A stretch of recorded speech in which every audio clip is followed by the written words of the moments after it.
Driving across Montana means driving by thousands of billboards, each with a message. But billboards like this are telling a story for those who can no longer tell their own. Photography, it's creating that visceral response where you just want to do something. Advocate Jen Murphy lived in Missoula when Jermaine Charlo went missing in 2018. I had kind of that upfront look, at the case and just really had a draw to figure out how to do something to raise awareness on the issue. With a series called the MMIW Project, Murphy has been taking pictures of people impacted by the crisis and putting their images up on billboards. I work a lot with Valinda, and Valinda is the aunt to Jermaine Charlo.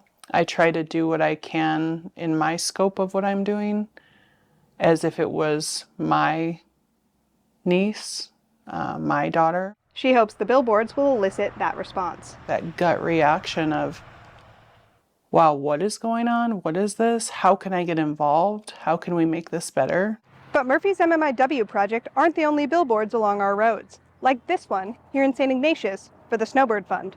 I think the fund has been an incredible resource for so many families. Through the Montana Community Foundation, the Snowbird Fund supports families looking for Indigenous loved ones, families that are often alone in their search. They're like, no one's going to do it outside of us, so let's do the work ourselves. In the last 2.5 years, the fund has dispersed around $80,000 of private funding and donations to families. I've seen the funds be used from everything to print posters, to gas, to travel back and forth. But in order to help families, they need to know about it. So the fund got to work with Jen Murphy to put up the billboard. I work a lot with the Snowbird Fund because they're amazing, bringing that money right to the families when someone goes missing. Some billboards offer resources, some look for information, some are reminders.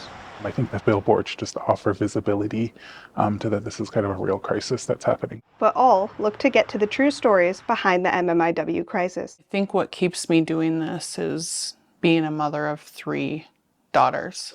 I want the world to look differently for them as they grow, that they know that if they went missing, that they would be looked for the same as anyone else. And I want that for all of our youth. I want the next generation to not feel this.